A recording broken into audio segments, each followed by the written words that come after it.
अस्सलाम वालेकुम वरहमतुल्लाहि वबरकातुहू। देखिए, कुरान के जो है ना, दो हिस्से हैं, किताब और हिकमत। किताब और सुन्नत नहीं, किताब और हिकमत। अब किताब क्या होता है? किताब का मतलब होता है शरीयत, लॉ। ठीक है। और हिकमत का मतलब होता है कि लॉ की जो है अंडरस्टैंडिंग, और लॉ का जो इंटरप्रिटेशन, लॉ का हिकमत, विजडम। कि हम लोग तो शरीयत समझ रहे हैं कि चलो ये शरीयत है, लेकिन शरीयत का विजडम क्या है, क्यों है, वाई। तो वो शरीयत का वाई है हिकमत। तो बहुत सारे लोग ये बात बोलते हैं कि हमें जो है शरीयत पे फोकस करना चाहिए, हिकमत भले हम जानते या नहीं जानते हो। लेकिन कुरान इस चीज़ को ये नहीं करता। कुरान हिकमत के ऊपर बहुत फोकस करता है, और इनफैक्ट वो कुरान को किताब और हिकमत बोलता है। अब आप देखिएगा, कुरान जो है तौरात को किताब बोलता है, और इंजील को, गॉस्पल्स को जो है वो हिकमत बोलता है, विजडम बोलता है। ठीक है। तो क्या होता है किताब और विजडम? मैं अपने कुछ एग्जांपल्स दे के जो है समझाऊंगा। एक तो ये एग्जांपल है, क्योंकि मैं खुद भी जो है इस पर रिसर्च कर रहा हूँ, रिसर्च कर रहा था। तो मुझे बहुत सारी चीज़ें जो है पता चली, बहुत अलग अलग स्कॉलर्स को मैंने देखा कि वाइफ बीटिंग पे उनका क्या पर्सपेक्टिव है। तो आप जब कुरान पढ़िएगा, तो कुरान आप पढ़िएगा वाइफ बीटिंग पे, जब आप वाइफ बीटिंग का ये आएगा, वर्स आएगा, तो आप ये बात सोचोगे कि यार कुरान ने मर्दों को मना क्यों नहीं किया औरतों से मारने की। आज हम लोग जो है इतना डोमेस्टिक वायलेंस देख रहे हैं। अगर कुरान मना कर देता तो फिर इतना डोमेस्टिक वायलेंस नहीं होता। ये हम लोग का फर्स्ट ऑर्डर थिंकिंग है। पहले मैं वो बयान करता हूँ कि हम लोग का जो है फर्स्ट ऑर्डर थिंकिंग क्या है, और कुरान कहाँ से ऑपरेट करता है, और कैसे जो है कुरान आपके जो है ना इंटेलेक्चुअल लेवल को बढ़ाता है। क्योंकि कुरान बार बार ये बोलता है अफला ताकिलून, की कहा, क्या तुम अपनी अकल इस्तेमाल नहीं करते? अफला तदब्बरून, क्या तुम गौर नहीं करते, फिक्र नहीं करते? तो कुरान हमेशा ये बात बोलता रहता है। तो वाइफ बीटिंग पे अगर आप फोकस कीजिएगा, तो ज़्यादातर यही पर्सपेक्टिव है कि वाइफ को जो है क्यों नहीं कुरान जो है मना कर दिया। दूसरी एक चीज़ ये आती है स्लेवरी के ऊपर। स्लेवरी के ऊपर बहुत सारे एक्स मुस्लिम्स जो है ये करते हैं कि स्लेवरी को बैन क्यों नहीं किया इस्लाम ने। ठीक है, अगर स्लेवरी को बैन कर देता तो आज इतने क्वेश्चंस नहीं अराइज होते, इतना जो है डिस्कशन नहीं होता, और इतना जो एतराज़ जो है कुरान के ऊपर जो लग रहा है वो नहीं होता। और स्लेवरी की प्रॉब्लम भी ये हो जाती है, एक ही बार में हराम करना था, जिस तरह से शराब को हराम कर दिया गया था। तो पहले तो वाइफ बीटिंग पे आ जाता है कि वाइफ बीटिंग जो है उसमें क्या लिखा हुआ है। उसमें लिखा हुआ है रिजालूना कवामुना अलनिसा, कि मर्द जो है वो औरत के कवाम है, क्योंकि वो जो है औरत के ऊपर खर्च करते हैं। तो ये चीज़ जो है किताब भी है, मतलब एक तरह से अल्लाह सुब्हान ताला ने बोल दिया। ठीक है। और जो औरतें होती है वो मर्द की जो है घर की रखवाली करती है, उसके जो कानितात होती है। अब ये वर्ड जो है कानितात का मतलब होता है ओबीडियंट। ठीक है। अब ये वर्ड जो है वो मर्द की तरफ जा रही है या अल्लाह की तरफ जा रही है, ये जो है स्कॉलर्स के ऊपर जो डिस्प्यूट है। इवन मेरे जो उस्ताद है जावेद अहमद गांधी साहब, वो यही बोल रहे हैं कि ये जो है मर्द की तरफ जा रही है। कि जब ये ओबीडियंट वर्ड, जो कानितात वर्ड यूज़ हुआ है, तो इसका मतलब है कि ये यहाँ पर ओबीडियंस टुवर्ड्स हस्बैंड के तरफ बात हो रही है। ये चीज़ मैं इससे थोड़ा सा डिसएग्री करता हूँ। मैं इसलिए डिसएग्री करता हूँ कि कानितात जो वर्ड है वो कभी भी जो है अल्लाह के अलावा किसी के लिए यूज़ नहीं हुआ। कुरान में यूज़ नहीं हुआ। आप सूरह अहज़ाब पढ़िएगा तो उसमें मर्द और औरत दोनों का जिक्र है, और दोनों को कानितीना व कानितात है। ठीक है, जाकिरीना व जाकिरात है, मुस्लिमीना व मुस्लिमात है। तो वहाँ मर्द और औरत दोनों का जिक्र है, और मर्द को भी कानितात बोला गया है और औरत को भी कानितात बोला गया है। तो यहाँ पर मुझे ऐसा लगता है अप्रोप्रिएट ये होगा, कानितात मतलब ओबीडियंट टुवर्ड्स अल्लाह। कानितात जो वर्ड है वो ओबीडियंस टुवर्ड्स अल्लाह होता है। दूसरे कुरान के ये, जैसे अगर मैं बोलूँगा अगर कि वो फास्टिंग है, तो फास्टिंग किस लिए, वो हस्बैंड के लिए फास्टिंग कर रही है या अल्लाह के लिए फास्टिंग कर रही है। ठीक है। क्योंकि सूरह अहज़ाब में उसमें भी जिक्र है कि जो सादकीना व सादिकात है, सदका देने वाले मर्द और सदका देने वाली औरतें। तो औरत जो सदका देता है, जो मर्द जो सदका देता है वो औरत के लिए देता है, या औरत जो सदका देती है वो क्या मर्द के लिए देती है? तो आप बोलिएगा नहीं। तो उसी तरह से आप ये जो बोल रहे हो कानितात जो वर्ड है, तो वहाँ पर कानितीना और कानितात भी वर्ड है, obedient man and obedient woman. अब सवाल ये होता है किसके टुवर्ड्स ओबीडियंस है? तो उधर सब बोलते हैं कि ये लोग अल्लाह की तरफ ओबीडियंस है, ये लोग एक दूसरे की तरफ ओबीडियंस नहीं है। तो उसी तरह से यहाँ पर जो है कानितात का वर्ड है अल्लाह की तरफ से, कि वो औरतें जो है अल्लाह की ओबीडियंट होती है। उसके बाद वर्ड्स कंटिन्यू होता है और ये वो बोला जाता है कि if you fear that the wife rebels then admonish her, separate the beds and beat her. ठीक है, but if she obeys you, लेकिन अगर वो तुमको जो है तुम्हारी बात मानती है, then do not do anything to harm her, कि अगर वो तुम्हारी बात मानती है तो कुछ ऐसा मत करो कि उसको जो है मतलब उसको फालतू का हार्म मत पहुंचाओ। यहाँ पर जो है किताब तो यही बोल रही है कि अगर वो रिबल करे तो मारो, लेकिन हिकमत क्या बोल रही है? हिकमत ये बोल रही है कि ये करने का पर्पस क्या है? ये करने का पर्पस ये है कि दोनों के बीच में जो है ना सुलह हो जाए, क्योंकि दूसरा वर्स में भी यही है कि एक जो है आर्बिटर आप मर्द की तरफ से लाओ और एक आर्बिटर जो है आप औरत की तरफ से लाओ। ठीक है, ये चीज़ बोला जा रहा है कि एक आप मर्द की तरफ से आर्बिटर लाओ और एक आप औरत की तरफ से आर्बिटर लाओ। फिर आप लास्ट की जो आयत है सूरह निसा की, उसमें ये बोलते हैं कि अगर मर्द जो है रिबेल करे, ठीक है, तो उधर सुलह करो। ठीक है, अगर सुलह हो जाए तो ठीक है, अगर सुलह नहीं है तो अगर वो लोग आज़ाद भी हो जाए, अगर वो लोग तलाक भी लेना चाहे तो कोई बात नहीं।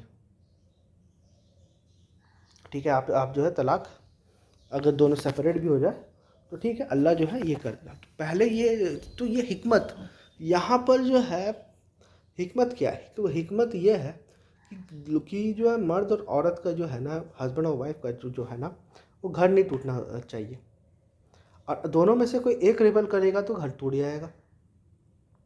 ये हिकमत है, दोनों में से कोई एक रिबल करेगा तो घर टूट जाएगा। तो अगर आप अच्छा, एक और चीज़ मैं बताना चाहूँगा कि ये जो आयत है मारो उसको, ठीक है, ये एक्चुअली मारने को रोकने के लिए है। आप बोलिए ये कैसे हो सकता है, ये कैसा पैराडॉक्स है, ये कैसा लॉजिक है? कुरान कहता है मारो और आप कह रहे हो कि एक्चुअली मारने से रोकने के लिए। ये तो आप जस्ट उल्टा बात बोल रहे हो, एक्चुअली नहीं। अगर आप हिकमत के ऊपर कॉन्सेंट्रेट कीजिएगा तो आप देखिएगा कि औरतों को तो कुरान से पहले मारा जा रहा है, मारा क्या जा रहा है, दफना दिया जा रहा है ज़िंदा। ठीक है, और कुरान के बाद भी जो है, और सिर्फ ऐसा नहीं कि ये है कि उस वक्त बहुत फेमिनिस्ट सोसाइटी था, कुरान जब आया है तो फिर लोगों ने उसको औरतों को मारना स्टार्ट कर दिया, ऐसी भी कोई बात नहीं है।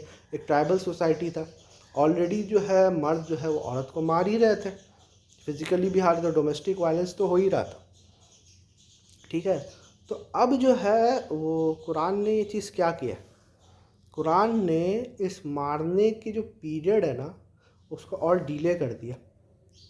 अब जब मारने का जो पीरियड है उसको जो कुरान ने डिले कर दिया, तो आप देखना कि इस डिले हो जाने के वजह से जो है बात मारने के नौबत तक आती ही नहीं है। मैं इसकी एक मिसाल देता हूँ।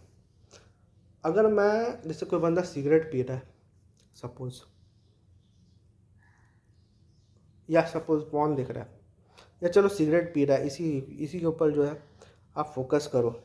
उसको अगर आप बोलोगे कि सिगरेट छोड़ दो, ठीक है, सिगरेट छोड़ दो, बहुत नुकसान है, वो एग्री करेगा आपसे कि नुकसान है, लेकिन वो छोड़ नहीं पाएगा हमेशा के लिए उसको। लेकिन अगर आप ये बोलोगे आज मत पियो कल पी लेना, तो वो उसके लिए इस पर अमल करना जो है वो ज़्यादा आसान हो जाता है। ये उसको सिर्फ अपने दिमाग को ये कहना पड़ेगा कि आज नहीं पीऊँगा, कल सुबह उठते साथ ही मैं पीऊँगा। ठीक है ना? तो कुरान बेसिकली वही कर रहा है कि वो मारने की जो प्रोसेस है, मार तो ऑलरेडी लोग रहे थे, कि वो मारने की जो प्रोसेस है उसको और डिले कर रहा है। उसको बोलते पहले समझाओ, बात नहीं माने, बेड सेपरेट करो। अब बेड सेपरेट करने का कोई डेज जो है कुरान ने नहीं दिया। रसूलुल्लाह सल्लल्लाहु अलैहि वसल्लम ने अपनी वाइफ से जब सेपरेट हुए थे, जब उनकी वाइफ जो है हद से ज़्यादा उनको तंग कर रही थी, तो 29 डेज़ के लिए सेपरेट हुए थे। तो कुरान ये कहता है कि सेपरेट हो जाओ कुछ दिन के लिए, देखो कि तुम लोग एक दूसरे के बिना। और आज भी जो है जो लोग तलाक के लिए आते हैं तो वो लोग को जो है 3 महीना 6 महीना जो है टाइम दिया जाता है। इवन हम लोग में जो इद्दत होती है तो उसमें टाइम दिया जाता है कि भैया थोड़ा सा 3 महीने ट्रायल पीरियड करके देख लो, एक दूसरे के बिना तुम रह पाओगे कि नहीं रह पाओगे। उसके बाद जो है वो आज़ाद होती है। ठीक है, तो ये मारने का पीरियड को इसलिए एक्सटेंड किया गया है क्योंकि क्योंकि बंदा जो है फिर अल्टीमेटली ऐसा पॉइंट पे है यार अब क्या मारना, क्योंकि 99% ऑफ जो रेबिलियन है, ठीक है, वो तो इस स्टेज पर ख़त्म ही हो जाता है जब आप सेपरेट करते हो बेड को या एक दूसरे से आप सेपरेट हो जाते हो। ये तो 99% जो है केसेस जो है वो तो इसमें सॉल्व हो ही जाते हैं। ठीक है, तो मारने की नौबत तो बहुत बाद में जाके आती है। लेकिन अगर मारने तक नौबत आ चुकी है तो इससे ये पता चलता है कि रिलेशनशिप बहुत ज़्यादा जो है, मतलब ये आप देख लीजिए, एक तरह से रिलेशनशिप का एक स्टेजेस बयान कर दिया गया है कि रिलेशनशिप इस मोड़ पे है कि समझाने से बात समझ में आ जा रहा है। फिर दूसरा स्टेज जो कि रिलेशनशिप इस मोड़ पे है कि सेपरेट होने से बात में समझ में आ जा रहा है। फिर अब एकदम थर्ड और डेंजरस स्टेज है रिलेशनशिप का कि मारने कि लास्ट स्टेप यही है कि मैं उसको मारूं। ठीक है, और मारने पर भी जो है बात नहीं है समझ में आ रहा, अभी भी रिबेलियस एटीट्यूड है। ठीक है ना, अभी भी रिबेलियस एटीट्यूड है। तो उसके बाद क्या है कि एक आर्बिटर लाओ, अब दूसरे लोग को इन्वॉल्व करो। ठीक है ना, अब दूसरे लोग को आप इन्वॉल्व करो, एक आर्बिटर उधर की तरफ से और एक आर्बिटर इधर की तरफ से। तो इससे खुद पता चल रहा है कि अब जो है जो स्टेज है वो डिवोर्स तक, वो बात जो है वो डिवोर्स तक जा रही है। अब डिवोर्स के अलावा जो है कोई चारा नहीं है। ये सेम चीज़ जो है मर्दों को बोला गया है कि अगर मर्द रिबेल करे तो सुलह की तरफ जाओ, अगर अगर सुलह नहीं हो पाए तो दोनों उसका ये भी बात अल्लाह सुब्हानहू तआला बोले है कि रिबेलियन से मुराद ये है कि किसी एक वाइफ को जो है ना, क्योंकि उस ज़माने में यही होता था कि लोग जो है वो शादी कर लेते थे। ठीक है, लोग जो है शादी कर लेते थे और एक वाइफ को छोड़ देते थे। अब दूसरी वाइफ के साथ ये एक वाइफ हैंगिंग है, दूसरी वाइफ को छोड़ दिया। तो ये इसको जो है रिबेलियस एटीट्यूड बनाया अल्लाह सुब्हानहू व तआला ने कि दोनों को ये करो। और फिर अल्लाह सुब्हानहू व तआला ने एक और बात बोल दी, वो खैर अगले टॉपिक में बताऊंगा, पॉलीगैमी का किताब और हिकमत मैं इंशाल्लाह बताऊंगा। अभी मैं वाइफ बीटिंग पे ही कॉन्सेंट्रेट कर रहा हूँ और कोई टॉपिक मैं ले नहीं रहा हूँ क्योंकि ऑलरेडी जो है वीडियो लंबा हो गया। ठीक है, तो इससे साबित होता है कि अब बात तो एकदम आगे आगे बढ़ चुकी है। अच्छा, एक और चीज़ मैं ऐड करना चाहूँगा कि एक चीज़ हमेशा आप याद रखिएगा कि कुरान का पर्पस क्या है। कुरान का पर्पस, रूल्स का पर्पस क्या है, कुरान जो शरीयत दिया है उसका पर्पस क्या है। उसका पर्पस ये है, मकासिद शरीयत जिसको कहते हैं, उसका पर्पस ये है कि आप मॉरलिटी जो है वो अचीव करो। सब एग्री कर लेंगे, कद अफलह मन तज़क्का, कि वो कामयाब हो गया जिसने अपना तज़किया कर लिया। ठीक है ना, सब इस बात का एग्री करेंगे। तो यहाँ से हम लोगों को ये चीज़ देखना चाहिए कि दूसरी आयत भी जो है कुरान की ये चीज़ कह रहा है, वो आशिरून बिल मारूफ, कि अपनी वाइफ्स के साथ बहुत अच्छे तरीके से रखो। अगर कोई भी चीज़ तुमको उसमें पसंद नहीं है तो हो सकता है उस चीज़ में जिसको जो तुम्हें पसंद नहीं है उसमें अल्लाह ने खैर रखा हुआ है। तो दूसरी आयत तो हमें बोली आशिरून बिल मारूफ। और कोई भी चीज़ तुम डिसलाइक करते हो अपने वाइफ के लिए तो हो सकता है कि अल्लाह ने जिस चीज़ को तुम डिसलाइक करते हो उसमें बहुत ख्याल रखा हुआ है। ठीक है, तो इधर भी जो है इस्लाह के तरफ जो है कुरान ही बुला रहा है। तो इससे ये भी साबित हुआ है कि अगर जो है मारने से, क्योंकि आज के दौर में तो कोई ये स्टेप्स फॉलो नहीं होता है ना। आज के दौर पे तो जैसी थोड़ा बहुत आर्ग्यूमेंट होता है, मर्द जो है मारना स्टार्ट कर देता है सामने वालों को चुप करने के लिए। ठीक है, तो आज के दौर पे अगर इस चीज़ को आप स्किप कर दोगे तो एक्चुअली किसी को मारना मतलब वाइफ को मारना जो है आप स्किप कर दोगे तो एक्चुअली आप कुरान को ही फॉलो कर रहे हो। अगर आप at a higher level thinking करो तो अगर आप अपनी वाइफ को नहीं मारोगे या उस चीज़ को आप शिफ्ट कर दो, क्योंकि कुरान जो है आपको एक जगह पे पहुंचा देता है और उसके बाद जो है आपको अकेला छोड़ देता है। इसको कहते हैं ट्रेजेक्ट्री हार्मोनेटिक्स। जैसे बचपन में हमारे जो है कोई भी जो है पापा हुए या जो भी हो, जब आप साइकिल चलाते थे तो पीछे जो है सीट पकड़ते थे, लेकिन जब आपका बैलेंस एक्वायर हो जाता था तो साइकिल को छोड़ देते थे। तो कुरान भी जो है एक ऐसा स्टेज पे, क्योंकि अगर उस वक्त ये बात बोला जाता, क्योंकि ट्राइबल सोसाइटी एक वॉरियर सोसाइटी, उस वक्त बोला जाता कि औरतों को मारो भी मत, ठीक है। तो उस सोसाइटी के हिसाब से वो जो पैट्रियार्कल सोसाइटी था और वो जो ट्राइबल सोसाइटी था, वॉरियर सोसाइटी था, और ऐसा सोसाइटी था कि अगर कोई औरत को नहीं मारता, अगर औरत कोई गलती करती है तो खुद औरत बोलती थी कि ये कैसा मर्द है, वीक मर्द है। तो उस ट्राइबल सोसाइटी के लिए जो है ये बात, ये चीज़ करना जैसे का बोलना कि औरतों को एकदम एकदम हराम है, तुमको तुम मार भी नहीं सकते, तुम हराम है, तुम जहन्नम में जाओगे अगर मारोगे, तो उसके लिए बहुत डिफ़िकल्ट हो जाता, ठीक है। लेकिन इस्लाम जो, क्योंकि किताब और हिकमत ये है, तो इस्लाम हिकमत क्या होता है? What is wisdom? Wisdom is knowing that tomato is not a vegetable but sorry, what is the difference between wisdom and intelligence? Intelligence is knowing that fruit is a tomato is a fruit, not a vegetable, and wisdom is not putting tomato in fruit salad, ठीक है। तो ये difference होता है wisdom में, knowledge में और intelligence में। तो उसी तरह से जब कुरान ये बात बोलता है कि आप ये करो, तो वो एक्चुअली जो है वाइफ बीटिंग को और डिले करता है।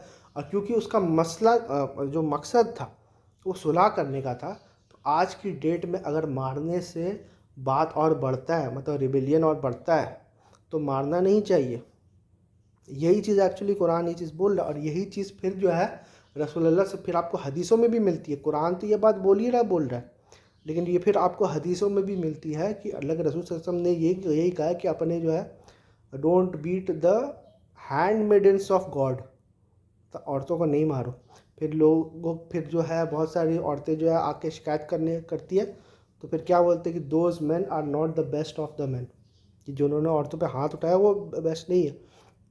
तो इसको जो है धीरे धीरे जो है मुआशरे से ख़त्म करने का कोशिश किया गया, ग्रेजुअली। धक्के से कोई भी चीज़ बंद नहीं हो सकती है। अगर आप स्पीड में जा रहे हो तो अचानक ब्रेक लगाओगे तो स्किड कर सकती है गाड़ी। फिर जब बाद में आप देखिए स्कॉलर्स भी जो आते हैं, इवन ट्रेडिशनल स्कॉलर्स जो है वो भी इस चीज़ को, इस हिकमत को समझ जाते हैं। तो वो लोग उस चीज़ को क्या ट्रांसलेट करते हैं?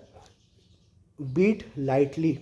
फिर रसूलुल्लाह सल्लल्लाहु अलैहि वसल्लम भी बोलते हैं कि जो है आप ऐसा मारो कि जो है आप ऐसा मारो कि दाग ना हो, हड्डी ना टूटे, चेहरे पे मत मारो, ठीक है ना। अब मैं क्या कर रहा हूँ? अब मैं शरह कर रहा हूँ कुरान का। अभी तो जो कुरान जो बताया वो तो मैं बोल रहा हूँ, अब मैं हदीस से भी शरह कर रहा हूँ, ठीक है। क्योंकि हदीस जो है कोई इंडिपेंडेंट सोर्स नहीं है, डिपेंडेंट सोर्स है कुरान का। तो मैं कुरान हदीस का रिलेशन जो है शिप है जो है वो मैं वाज़ह करने की कोशिश कर रहा हूँ। तो फिर रसूलुल्लाह सल्लल्लाहु अलैहि वसल्लम ने भी जो है यही चीज़ फरमाया कि आप जो है अपने इसको जो है don't beat the handmaidens of God, कि अल्लाह के बनाए हुए बंदियों को के ऊपर हाथ नहीं उठाएगा। और फिर रसूलुल्लाह सल्लल्लाहु अलैहि वसल्लम के ऊपर आते ही कभी भी रसूलुल्लाह सल्लल्लाहु अलैहि वसल्लम ने किसी के ऊपर भी हाथ नहीं उठाया।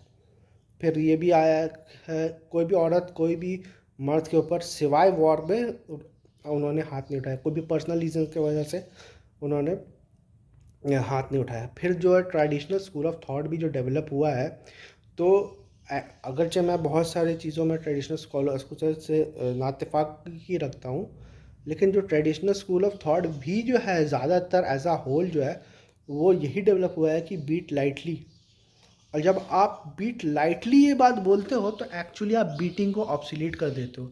आप देखना जो ट्रेडिशनल स्कॉलर्स हैं, अभी सबसे फेमस में जो है डॉक्टर जाकिर नायक है या कोई भी आप पकड़ दो, जब वो बोलते हैं कि बीट लाइटली या बीट विद अ हैंकरचीफ, तो मेरे को एक बात समझ बता दो कि बीट लाइटली का फ़ायदा क्या है? बीट लाइटली का तो कोई फ़ायदा नहीं है ना। अगर मैं ऐसे गे लोग की तरह या ऐसे हैंकी से जो है मैं अपनी वाइफ को टच कर रहा हूँ, तो उसका तो कोई फ़ायदा नहीं है। तो एक्चुअली वो लोग भी जो है सबकॉन्शियसली जो है वाइफ बीटिंग को ऑब्सोलीट बना रहे हैं, और वो लोग भी कभी भी अप्रूव नहीं करते।